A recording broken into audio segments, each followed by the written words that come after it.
lève-toi. Telema. Lève-toi. Telema. Cette parole avait suffi Ekoki liloba. pour que les chaînes tombent. Po ete minyololo ekoya. Aujourd'hui encore, Lelo pe lisusu. le Seigneur te dit, Kolo asali koloba na yo. il y a des tombeaux Eh, ba tombo invisibles, ezali, mais oyo lève-toi. kasi yo telema. Lève-toi. Telema. Monte vers ton Père. Kende pa ya tata na yo. Monte vers ton Dieu. Mata pa ya nzambe Et na tu yo. vas voir, Pe okomona. ces choses vont disparaître. Ces choses vont tomber. Oui, bien-aimés, Iyo molingami. les chaînes vont tomber. Les tombeaux vont disparaître. Parce qu'il y a une parole que le Seigneur a libérée pour que son peuple vive conformément à sa volonté. Il y a une parole, bien-aimée. Crois seulement. Crois seulement. Ta situation va changer.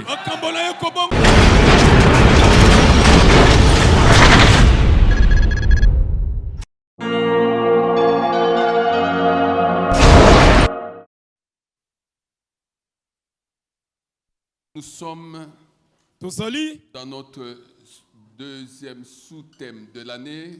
Na mama na biso ya likambo ya mibale ya mobu oyo Tiré du livre des psaumes. Oyo tozwi na mokanda na nzembo 147 verset 15. Mokapo kama tukuminei na motoba na molongo zomi na mitano. Où il nous est dit que Dieu envoie des ordres sur la terre. Balobi na biso nzambe asali kotinda mitindo na ye na moki. Et que sa parole Peli loba na ye court avec vitesse. Ezali kopota mbangu engebene. Le Saint-Esprit Molimo Santu nous a enseigné la nécessité de devenir donneur d'ordre. Dieu est un donneur d'ordre. Il envoie des ordres. Et ces enfants que nous sommes, nous devons aussi donner des ordres. Donne des ordres à cette situation qui bloque ta vie, bloque la vie de tes enfants, de tes frères.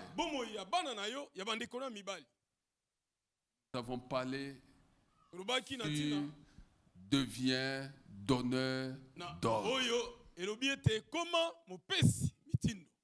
Devenir donneur d'ordre signifie arrêter d'être à la remorque des événements. Nous avons dit que si tu ne donnes pas des ordres en t'appuyant sur le nom de Jésus, les puissances des ténèbres qui ont bloqué ta famille vont continuer à régner et à vous faire croire que la situation que vous êtes en train de vivre dans votre famille est normale.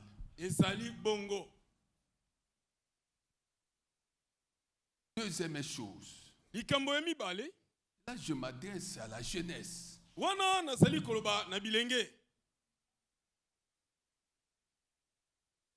Devenir donneur d'ordre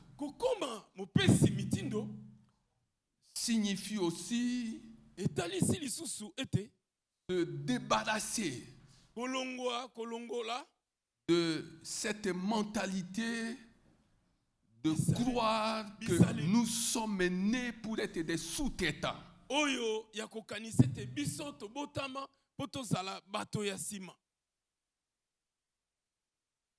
Nous venons dans la maison de Dieu. Nous avons la parole de Dieu. Nous sommes nés de Dieu. Arrêtons de croire que nous nous sommes nés pour porter des mallettes des autres. Là où se prennent les décisions à travers ce pays, à travers les nations, où est la jeunesse qui écoute cette parole?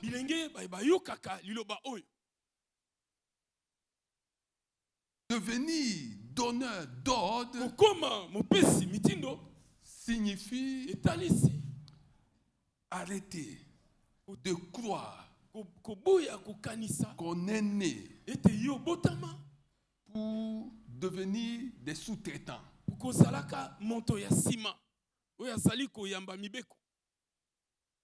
Troisième chose, devenir donneur d'ordre, c'est justement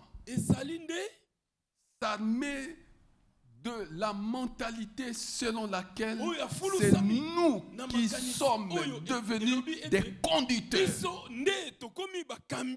Nous devons conduire. Nous devons orienter les choses pour que nous soyons. S'il y a une nouvelle dynamique qui se crée, nous devons être la tête et non la queue. Bien-aimés, nous qui écoutons la parole de Dieu, prenons à pousser nos enfants à entrer dans ces milieux où on prend les décisions. Devenir donneur d'ordre.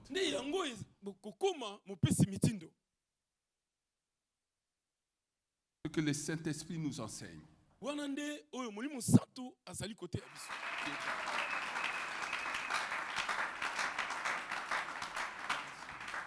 Alléluia. Amen. Nous devons beaucoup prier, bien-aimés, pour que nos enfants entrent dans des structures sociales, économiques, politiques, à travers lesquelles se décident beaucoup de choses. Parle à tes enfants comme quoi ils ne sont pas nés pour subir des ordres. Dis-leur que vous êtes nés pour donner des ordres. Nous devons beaucoup prier pour les nations. Et particulièrement pour ce pays. Nous devons beaucoup prier. Il faut comprendre que Dieu parle tantôt d'une manière, tantôt d'une autre.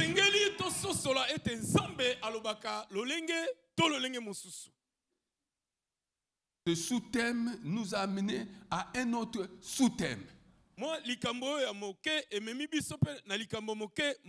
Et les deux sont intimement liés. À savoir les tombeaux et pierres invisibles de nos familles. Les tombeaux et pierres invisibles de nos familles. Les tombeaux étant des endroits de perte,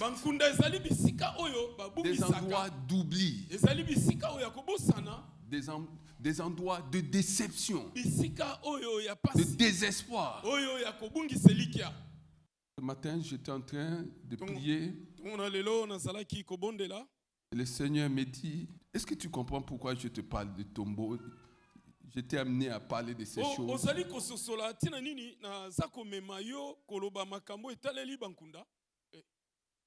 Prie pour ce pays. C'est pourquoi, toi qui es assis, je t'exhorte à prier aussi ce pays. Prions pour ce pays. Je dis prions pour ce pays.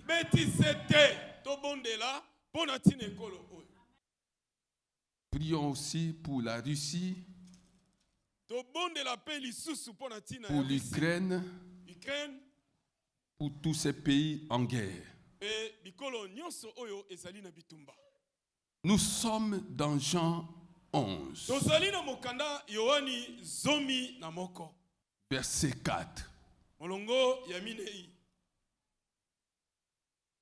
La Bible dit, à cette nouvelle, Jésus dit, cette maladie n'aboutira pas à la mort, mais elle servira à la gloire de Dieu, afin qu'à travers elle, la gloire du Fils de Dieu soit révélée. C'est la première chose. Le Seigneur dit que cette situation-là, quel qu'en soit le nom, si tu l'appelles maladie, si tu l'appelles malédiction, si tu l'appelles déception, si tu l'appelles blocage, échec, ne sera pas pour la mort. Cette situation-là n'aboutira pas à la mort, mais à la gloire de Dieu. Ça, c'est la première chose que j'aimerais rappeler. Alléluia.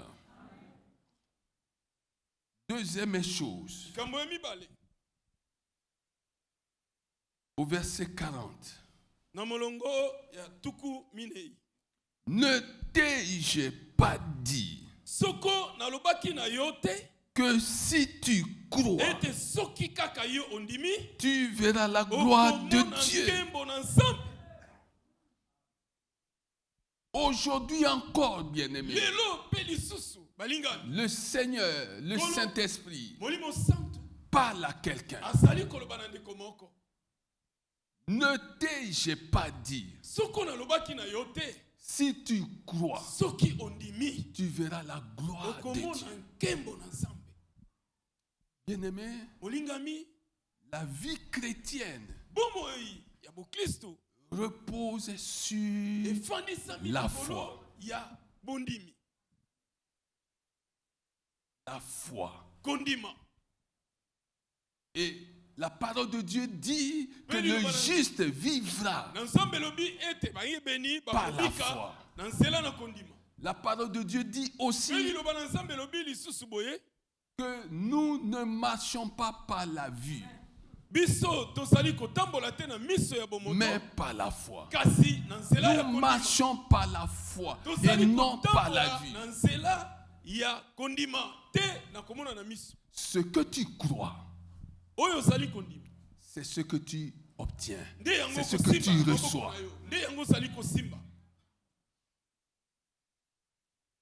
Ce que tu crois, c'est ce que tu recevras. Si tu crois que tu as échoué, alors tu recevras l'échec. N'impute pas cet échec à quelqu'un d'autre. C'est toi-même qui en es l'auteur.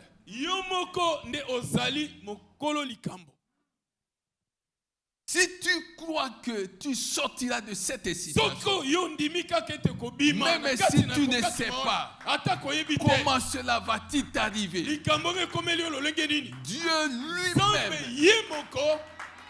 Dieu lui-même interviendra dans cette situation. Partout où il y a la foi, la foi attire Dieu. La foi honore Dieu. Et Dieu intervient. Si tu crois que tout est fermé, eh bien, tout sera fermé. Aucune fenêtre du ciel ne va s'ouvrir.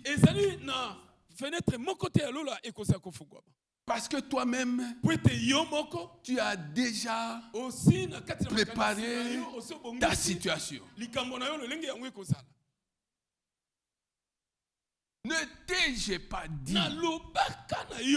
Il ne lui a pas dit autre chose que croire.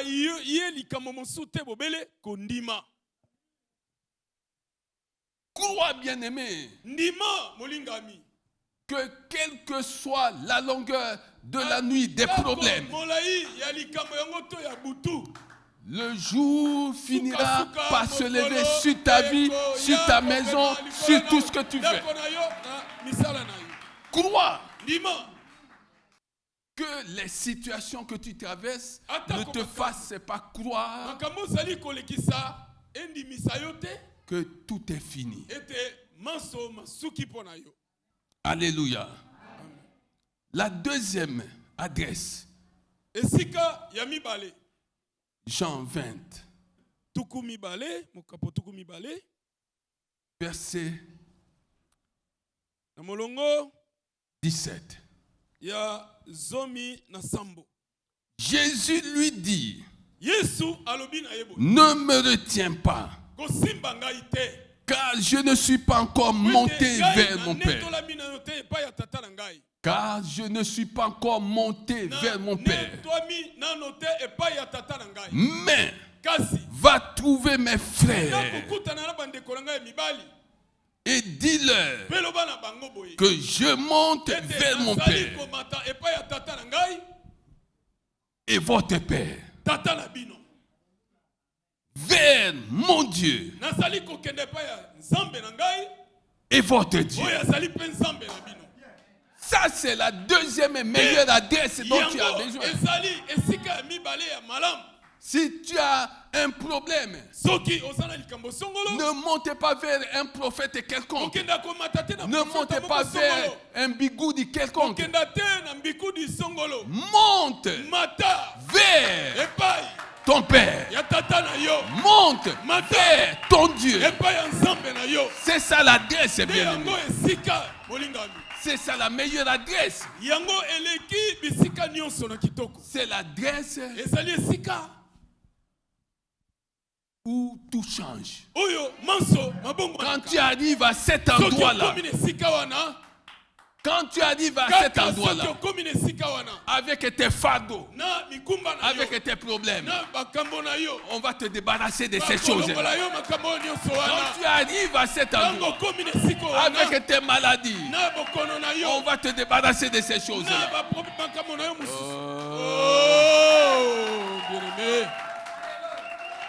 Comment peux-tu être lent à comprendre ces choses? Ici, c'est Jésus dans les jours de sa chair qui est en train de parler. Il était en train d'indiquer des adresses dont nous avons besoin dans cette vie. Dans les moments difficiles. Bien-aimé, dans les moments difficiles, crois. C'est ce qu'il avait dit à Marthe et Marie. Ésaïe 53, verset 1. Ésaïe, qui était en train de contempler les choses que beaucoup de gens ne pouvaient pas voir. Ésaïe 53, il dit au verset 1, qui a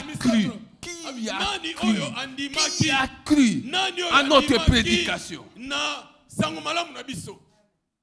Qui a cru? Bien-aimé, la puissance de la foi.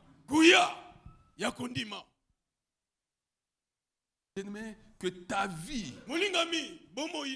se caractérise par cette puissance de la foi. La puissance de ta foi. Quel que soit ce qui va t'arriver, tu es inébranlable. Tu es ferme. Tu crois que le Seigneur ne t'a pas créé pour rien. Quand le Seigneur t'a créé, il t'a créé avec un but, avec un objectif. Tu crois que tu n'es pas tombé comme ça de nulle part. Tu es passé par les mains de Dieu, les mains du potier. C'est le Seigneur qui t'a créé. Si tu es devenu chrétien, c'est l'aboutissement du plan divin. Dieu a bien voulu que tu deviennes chrétien. C'est pour quelle raison? Pour que les gens se moquent de toi, pour que les gens te méprisent, pour que tu vives toujours en bas. Non, bien sûr. Entre dans la révélation. Entre dans la révélation. Et celui qui entre dans la révélation, qu'est-ce qu'il fait? Il examine tout. Il examine sa situation. Quelle est ma situation? Quelle est la situation de mes frères? Tu vas voir qu'il y a des convergences. Convergence des mauvaises choses. Tu examines. Et tu vas comprendre qu'il y a quelque chose qui ne va pas. Celui qui entre et reçoit la révélation, qu'est-ce qu'il fait? Il examine. 1 Thessaloniciens 5, verset 21. Deuxième chose. Qu'est-ce qu'il fait? Il retient ce qui est bon. Et il écarte ce qui n'est pas bon. Troisième chose. Jacques 2, verset 12. Il parle. Il parle. Quatrième chose, il agit. Jésus est arrivé au tombeau. Qu'est-ce qu'il a fait? Il a parlé. Il a parlé. Enlevé. Enlevé la pierre. Les gens l'ont regardé. De quelle pierre parlait-il? Il parlait de quelle pierre? Enlever la pierre.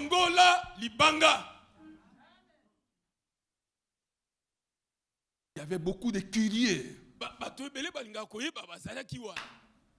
Il y avait beaucoup d'incrédules. Il y avait beaucoup de gens qui l'attendaient au tournant.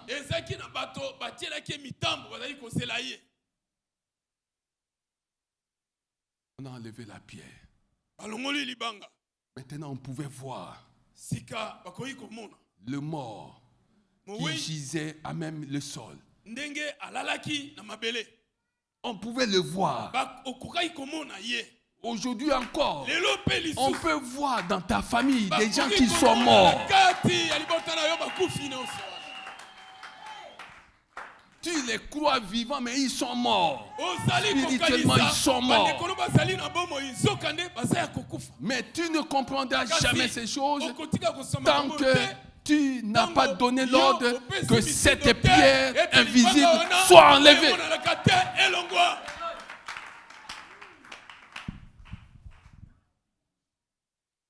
Tes frères sont-ils vivants? S'ils sont vivants, ils se nourrissent de quelle nourriture? Ils prennent quelle nourriture? Est-ce qu'ils sont vivants? il y a la nourriture spirituelle. Le corps physique. Le physique a besoin d'aliments. Mais le spirituel a besoin aussi de nourriture. Et quand quelqu'un ne consomme pas la nourriture spirituelle, il est déjà mort. Regarde la situation de ta famille. Jésus a parlé de il dit enlevez.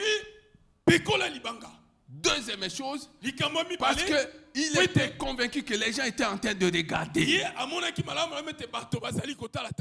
Ils ont vu que Lazare était toujours là.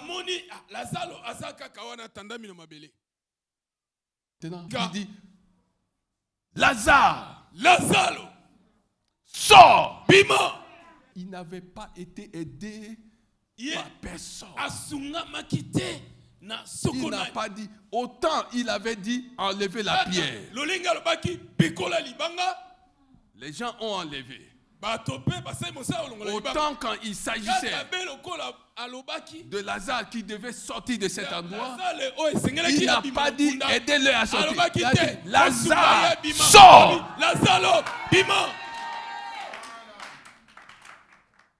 Alléluia. Amen. Qu'est-ce qui se passait dans ce tombeau-là? D'où lui est venue cette force? Lui qui était lié. D'où lui est venue la force de sortir de cet endroit-là?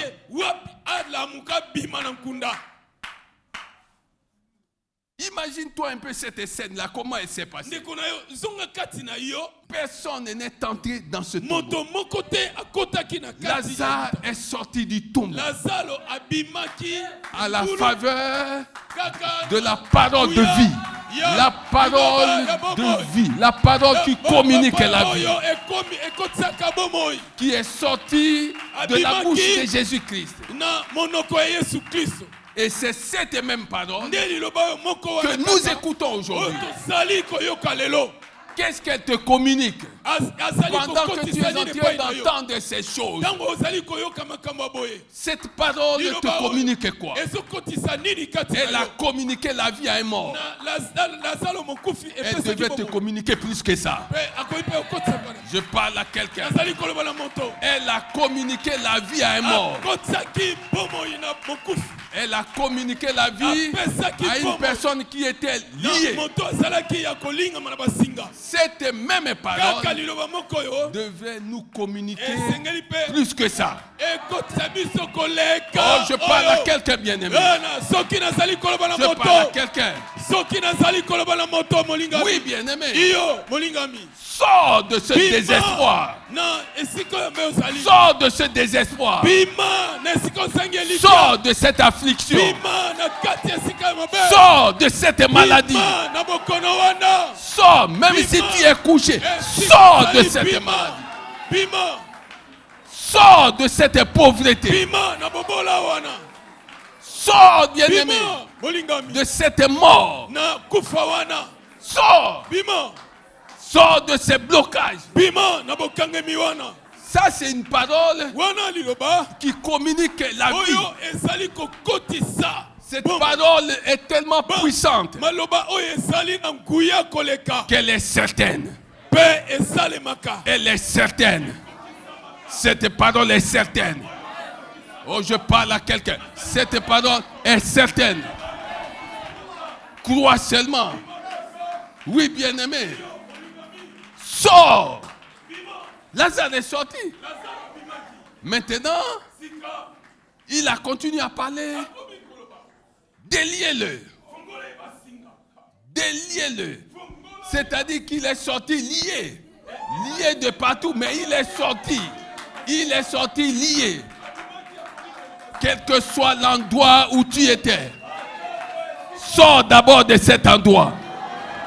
Le reste, on va voir. Sors d'abord de cet endroit. Le Seigneur veut que tu sortes d'abord de cet endroit. Ensuite, le reste pourra intervenir. Et troisième chose, Laissez-le s'en aller. Laissez-le s'en aller. Laissez-le s'en aller. Laissez-le s'en aller. C'était pour dire, allez, allez, faites de toutes les nations des disciples, laissez-le s'en aller. Laissez-les aller rendre témoignage qu'il y a un homme qui s'appelle Jésus-Christ, qui l'a sorti de la mort. C'est comme ça que Jésus pouvait dire que cette maladie servira à la gloire de Dieu et à celle du Fils qui sera révélé. Ne passe plus ton temps à écouter ceux qui ne communiquent pas la vie. Passe ton temps à écouter ceux qui communiquent la vie. Alléluia. Il faut examiner. Il faut retenir. Il faut parler. Il faut agir. Agir. Agir. En t'appuyant sur le nom de Jésus. Agir. Bien-aimé. Une sémence, lorsqu'elle est portée en terre, ce n'est pas le même jour, ni le lendemain, qu'elle va donner du fruit. Agir et croire que quelque chose va bouger dans ta vie. Agis dans tes paroles. Agis dans tes pensées. Agis dans tes attitudes. Agis. Verset 41, nous sommes dans Jean 11. 41. Ils enlevèrent donc la pierre de l'endroit où le mort avait été déposé. Jésus leva alors les yeux et dit, Père, je te remercie de ce que tu m'as écouté. Pour ma part, je savais que tu m'écoutes toujours. Mais j'ai parlé à cause de la foule qui m'entoure, afin qu'ils croient que c'est toi qui m'as envoyé. Acclame la parole du Seigneur des Seigneurs.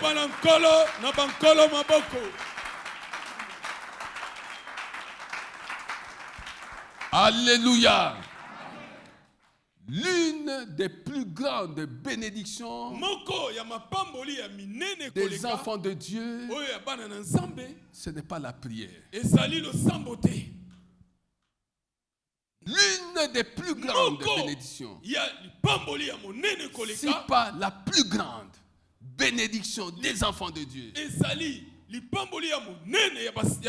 c'est lorsque nous savons que le Père nous écoute toujours. Ça, c'est la plus grande bénédiction.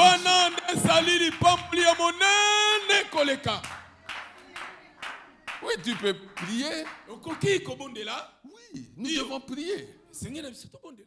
Mais tes prières peuvent demeurer des simples bruits. Tes prières sont-elles de bruits que tu fais ou des actions qui sont déclenchées Oyo ezali komata. À partir du ciel. Ezali kouta kuna na lola. Bien-aimé, ça c'est la plus grande bénédiction des enfants de Dieu. Être écouté. Bien-aimé, si le Père t'écoute, les rois de ce monde vont t'écouter. Les érudits, les savants de ce monde vont t'écouter. Parce que ta sagesse ne sera pas terrestre, mais elle sera céleste. Si le Père t'écoute, c'est-à-dire, tu as des solutions. Tu deviens femme solution. Tu deviens homme solution. Parce que le Père t'écoute. Et tes demandes tes besoins deviendront des réponses divines. Oh, est-ce que tu comprends ces choses? Vis de telle sorte que tes demandes, tes besoins deviennent des réponses divines. Quand tu as besoin de quelque chose, tu as la réponse divine. Quand quelqu'un a besoin de quelque chose, il a la réponse divine. Ça, c'est un autre niveau. Un autre niveau de communion avec le Saint-Esprit. Que nos demandes se transforment en réponse divine. C'est pourquoi le Seigneur avait dit: ne vous inquiétez de rien. Ne t'inquiète de rien. Ton problème consiste à bâtir ta relation avec Dieu. Bâtir ta relation avec Dieu. Pour que les demandes, tes propres demandes, les demandes des nations, les demandes des gens deviennent grâce à toi, grâce à toi, grâce à toi, des réponses divines. C'est pourquoi le Seigneur pouvait dire à l'époque d'Ésaïe que les rois de la terre marcheront derrière toi. Est-ce que tu comprends ces choses? Est-ce que tu comprends ces choses? Alléluia. Amen. C'est comme ça qu'Élisée. Nous sommes dans 2 Rois 6. C'est comme ça qu'Élisée, lorsqu'il devait être pris par l'armée, les troupes syriennes, il les frappa d'aveuglement et les conduisit auprès du roi. Le roi voulait tuer ces gens-là. Le prophète va lui dire: est-ce qu'on peut tuer des gens comme ça? Donnez-leur à boire et à manger. Donnez-leur à boire et à manger. Et laissez-les repartir pour aller témoigner qu'il y a un Dieu. Il y a le Dieu d'Israël ici. Alléluia. Amen. Bien-aimé, quand quelqu'un t'a fait de mauvaises choses et que tu occupes une position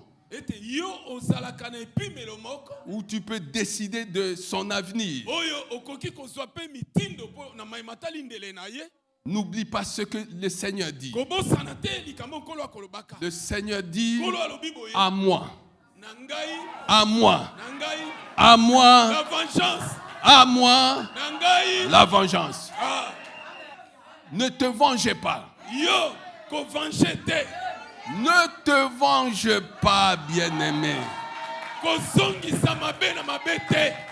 quelqu'un t'a fait de mauvaises choses et que tu te retrouves en position de lui rendre l'appareil, que le Seigneur te donne sa force et sa grâce pour que tu ne te venges pas.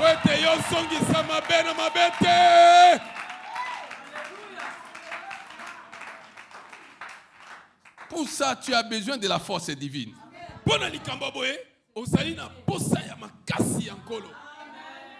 Parce que les démons, tous les démons vont se mettre ensemble pour te rappeler, pour rappeler à ta mémoire, à ton souvenir, toutes les mauvaises choses qu'on t'a faites.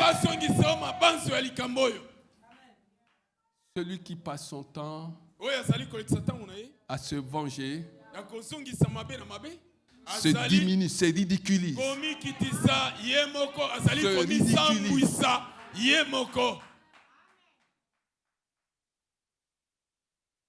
Retiens ça. Même dans ta famille, retiens ça. Ne te venge jamais. Ne te venge jamais. Fais du bien. Si tu comprends ces choses, acclame le Seigneur des Seigneurs.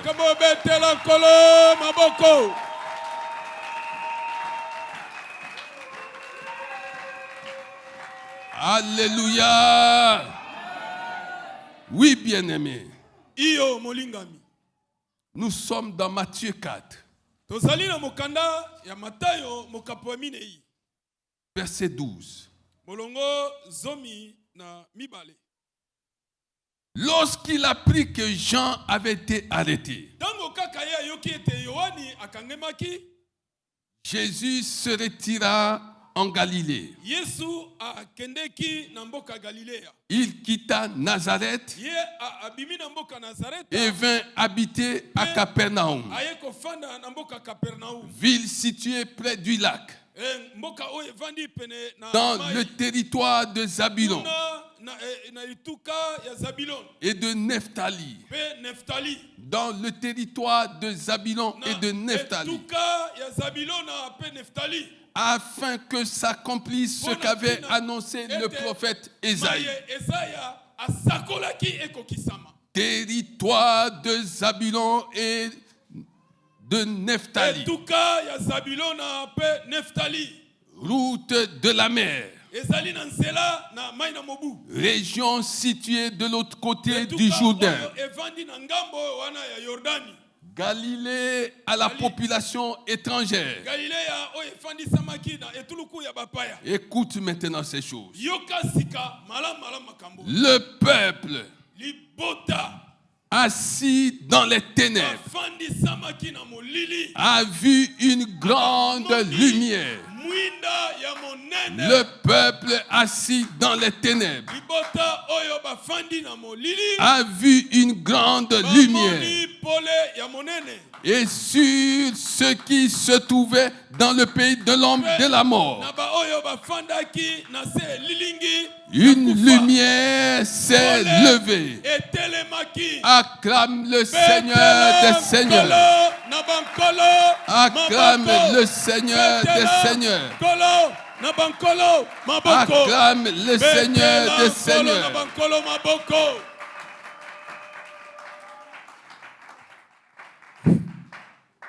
Alléluia. Ici, nous assistons à la description du ministère de Jésus-Christ qui avait commencé par la Galilée. La description du ministère de Jésus-Christ qui avait commencé par la Galilée. Galilée méprisée. Galilée dans la détresse. Il Il y avait Zabulon et Nephtali qui constituaient la Galilée. Ils ont abandonné Dieu. Ils ont abandonné Dieu. Ils ont connu des malheurs. Ils ont connu des problèmes. Et ici, on nous décrit le ministère de Jésus-Christ. Jésus est arrivé au tombeau de Lazare. Et Marie et Marthe étaient dans les ténèbres. Les ténèbres des problèmes, des malheurs. Elle ne savait que faire. Elle ne savait où aller.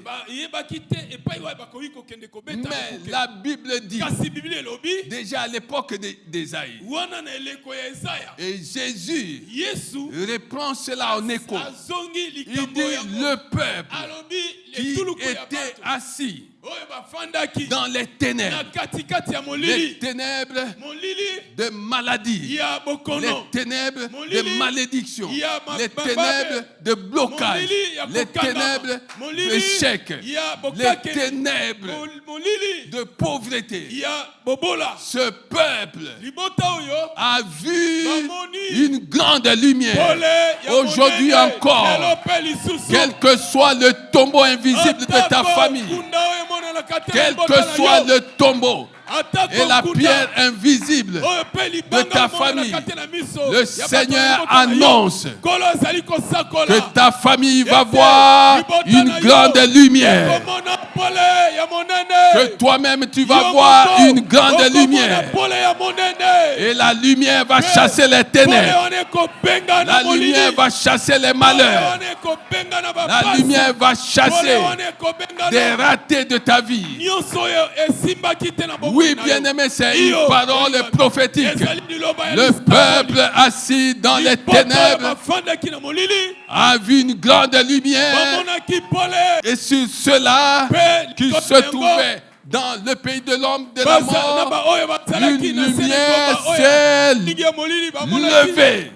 Oh bien-aimé, est-ce que tu comprends ces choses? Si tu comprends ces choses, tu comprends aussi que la vie de ta famille entre dans un nouveau tournant. Il y a un nouveau tournant qui commence maintenant. Là où il y avait les ténèbres, là où il y avait les tombeaux, là où il y avait des pierres invisibles, le Seigneur qui s'est présenté pour la première fois devant le tombeau de Lazare en disant qu'il est la résurrection et la vie, nous dit que tu verras une grande lumière qui va chasser toutes ces choses. Oh, je parle à quelqu'un. Je parle à quelqu'un. Oui, je parle à quelqu'un. Je parle à quelqu'un. Je parle à quelqu'un. Tu verras une grande lumière. Tu verras une grande lumière. Tu verras une grande lumière. Oui, le Seigneur dit, tu verras une grande lumière. Et une lumière va se lever sur toi. Va se lever sur ta famille. Va se lever sur tes affaires, sur tes projets, sur ton travail, sur ta santé. C'est ça la parole, bien-aimée. Elle est certaine. Elle va s'accomplir dans ta vie. Oui, prie là où tu es. Prie là où tu es. Prie là où tu es. Prie là où tu es.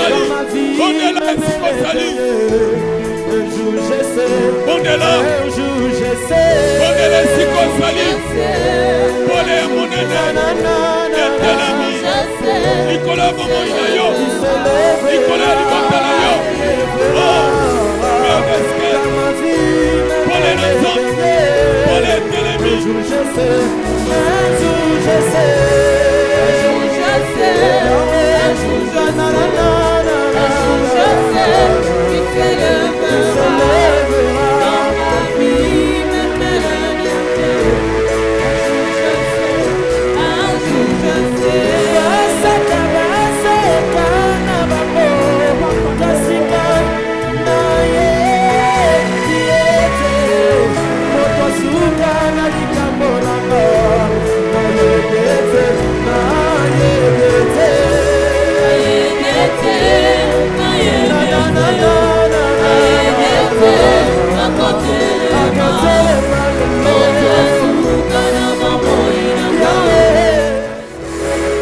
Acclamez Jésus. Acclamez Jésus. Assis-toi, s'il te plaît.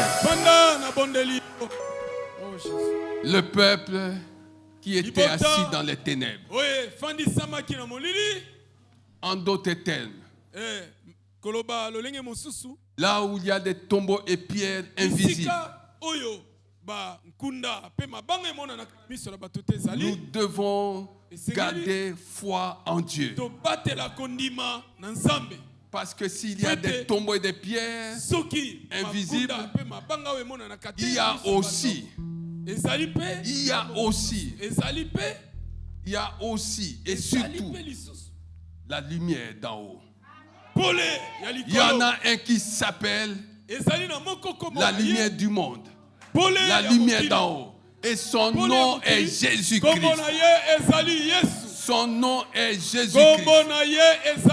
C'est pourquoi quand tu entends ces choses, que le peuple qui était assis dans les ténèbres a vu une grande lumière. Et sur ceux qui se trouvaient dans le pays de l'ombre de la mort, une lumière s'est levée. Quand tu entends ces choses, il y a quelque chose que tu dois faire. Verset 17. Nous sommes dans Matthieu 4. Dès ce moment, Jésus commença à prêcher et à dire: changez d'attitude. Change d'attitude. Car le royaume des cieux est proche. Change d'attitude.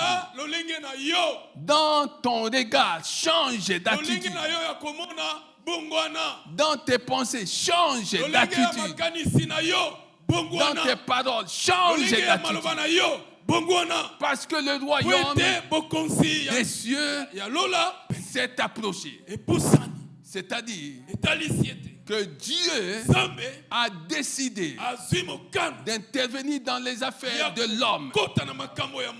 Dieu est devenu homme pour régner au milieu des hommes et habiter dans le cœur des hommes. C'est ça le royaume de Dieu qui s'est approché. Qu'on appelle ça royaume de Dieu, c'est la même chose. C'est la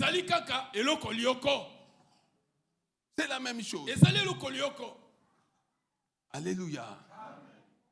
Quelle est la situation de ta famille? Y a-t-il des tombeaux invisibles, des pierres invisibles? Crois seulement. Crois seulement. 2.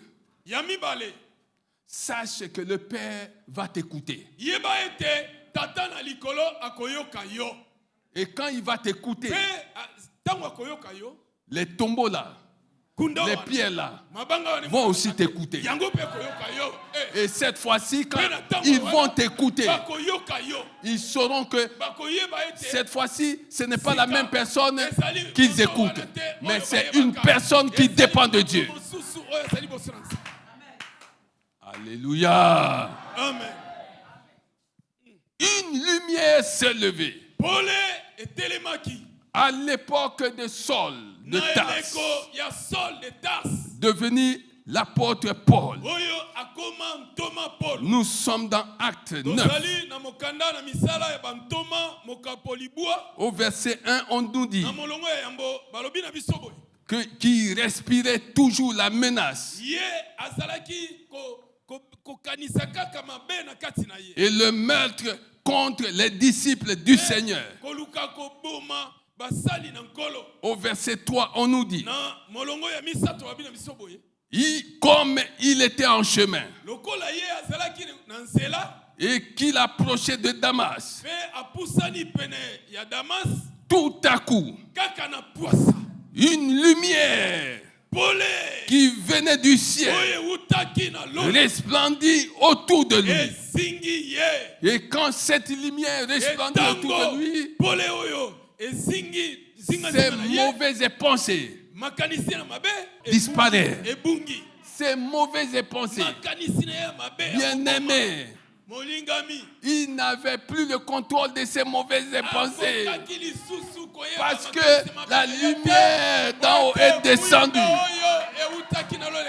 La lumière d'en haut qui change tout.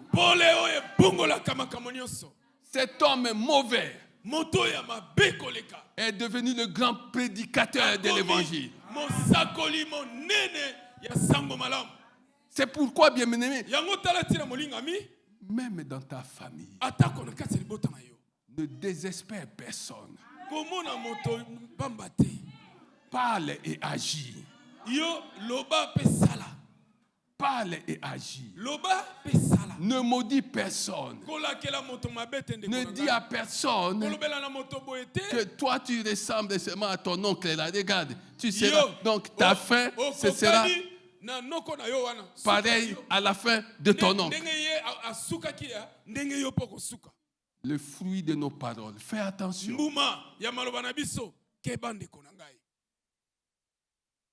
Tu vois quelqu'un qui te donne des maux de tête. Tu ne dors pas à cause de ce frère-là, de cet enfant-là. Appelle-le. Appelle-le. Et parle-lui. Dis-lui que tu es un grand homme. Toi, tu vas régner. Toi, tu seras avec les grands. Toi, tu vas servir Jésus-Christ. Toi, tu vas aller loin. Tu vas avoir beaucoup d'argent. Dis-lui des belles paroles. Tu vas terminer tes études. Ce sont des semences. Ce sont des semences. Saul avait une mission de destruction des disciples de Jésus. Mais quand la lumière resplendit tout autour de lui, la mission de destruction s'est transformée en mission d'évangélisation. Est-ce que tu comprends ces choses? Est-ce que tu comprends ces choses? La mission de destruction s'est transformée en mission d'évangélisation. Cela est impossible aux hommes, mais non à Dieu. Car tout est possible. Tout est possible. Un, à Dieu, tout est possible. Deux, à celui qui croit. Je parle à quelqu'un. Acte 12. Nous assistons à tous ces soudains-là. À tous ces tout à coup. Et il lancera ainsi de ta vie. Le malheur attaché à ta vie à cause de l'existence des tombeaux et pierres invisibles dans ta famille. Ces malheurs vont recevoir un tout à coup, un soudain divin. Et seront transformés en bonheur. Je parle à quelqu'un, tu vas oublier tous les malheurs de ta famille. Tu vas oublier tous les malheurs de ta famille. Cette parole est certaine. À condition que tu crois. Cette parole est certaine. À condition que tu crois. Dis à quelqu'un que cette parole est certaine. Acclamez Jésus. Acte 12, verset 6. La nuit qui précédait le jour où Hérode allait le faire comparaître, Pierre attaché avec 2 chaînes. Pierre attaché avec 2 chaînes dormait entre 2 soldats. Le repos de la foi. Au milieu des afflictions. Le repos de la foi. Au milieu des afflictions. La Bible ne dit pas que Pierre s'agitait. Qui peut donner un tel repos? Quand quelqu'un est dans la détresse, qui peut donner le sommeil à quelqu'un qui est dans la souffrance? Ça s'appelle le repos de la foi. Rien ne va dans ta vie. L'insomnie ne va même pas s'approcher de toi. L'insomnie ne va pas s'approcher de toi. Parce qu'elle sera chassée, rejetée par la foi. C'est le repos de la foi.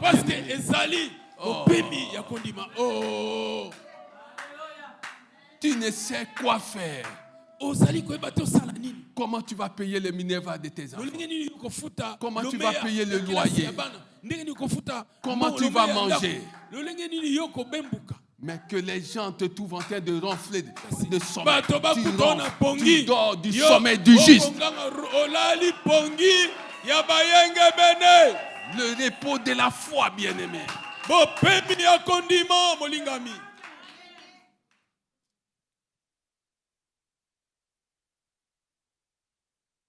Des sentinelles postées devant la porte gardaient la prison.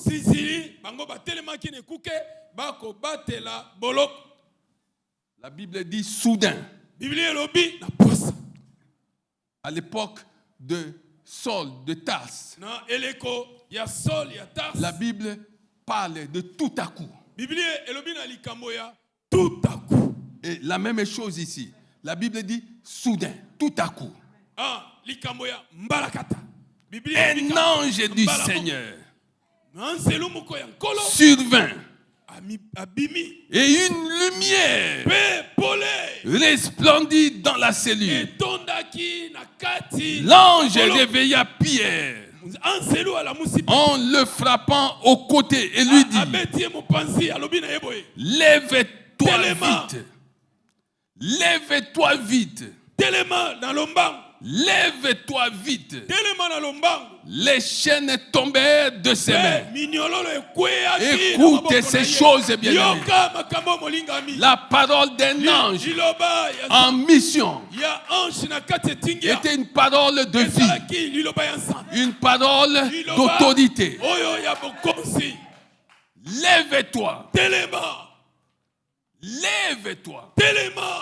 Cette parole avait suffi pour que les chaînes tombent. Aujourd'hui encore, le Seigneur te dit: il y a des tombeaux invisibles, mais lève-toi. Lève-toi. Monte vers ton Père. Monte vers ton Dieu. Et tu vas voir, ces choses vont disparaître. Ces choses vont tomber. Oui, bien-aimé, les chaînes vont tomber. Les tombeaux vont disparaître. Parce qu'il y a une parole que le Seigneur a libérée pour que son peuple vive conformément à sa volonté. Il y a une parole, bien-aimée. Crois seulement. Crois seulement. Ta situation va changer. Tu es béni. Tu es béni. Je voudrais entendre quelqu'un dire: je suis béni. Tu es béni. Tu es béni. Tu es béni. Nous sommes bénis. Tu es béni. Tu es béni. Aïe, aïe, aïe, aïe. Quand j'ai dit que tu es béni, nous sommes bénis. Tu es béni. Nous sommes bénis. Tu es béni. Nous sommes bénis. Acclamez Jésus. Je suis dans la joie.